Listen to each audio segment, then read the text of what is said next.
All right, part four of the Capstone project, where we will be discussing what do we learn about American values when we engage in subjects writing from centers of cultural, economic, political powers, like Jefferson, Payne, the U.S. House of Representatives, the U.S. Supreme Court, writings from margins to the center of power, Black Hawk, said, and Jacobs, and writing as marginalized people in the centers of cultural, economic, and political powers. So we learn a variety of things when we engage in these certain things. So in this past course, I have learned that first and foremost, the upbringing of the United States was terrible. Even though we have gotten to a way better place than we were when we began. We went through a lot of things to get to where we are. We learned that people should not be considered slaves.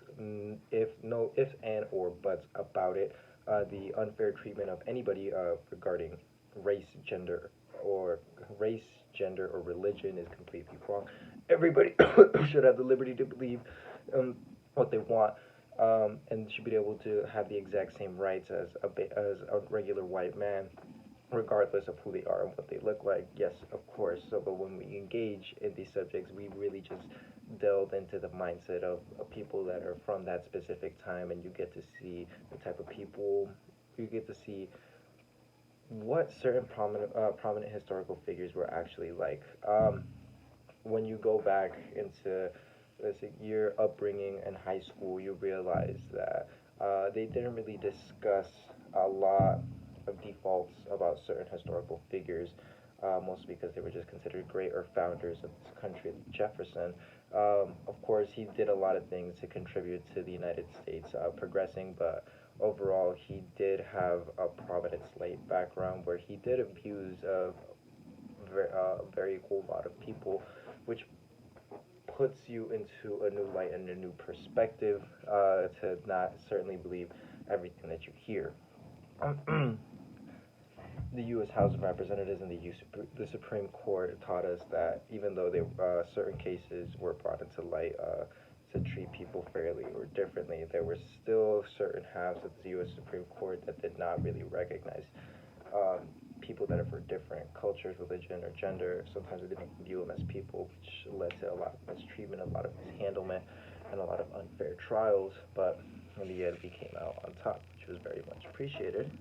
Aside from that, Blackhawks said Ed Jacobs. Hmm. These people were all people that were not white. They came from backgrounds that made the color of their skin different, their religion different. Everything about them was different, and all they wanted to fight for was for equality and rights for the people, or from the people, for the people that were treated unfairly and unjustly. It took a lot of fighting, a lot of blood and guts to actually get to that specific point and fight for what they want. Black Hawk literally went to war siding with the British, which brought upon the heavy might of the U.S. Army, and eventually losing a lot of land to the U.S. government, but he still fought for what he thought was right.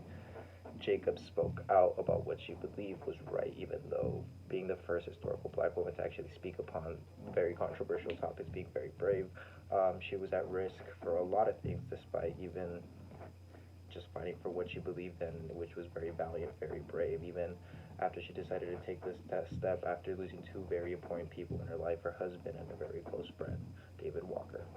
Aside from that, more been said, coming from this country being slightly different from other slaves actually being educated, taught us that even though being forced into a land where he had no knowledge, prior knowledge about not exactly conforming, but noticing the faults in society, that everybody should be treated exactly the same, should always be a very important point that we should always keep in the back of our heads.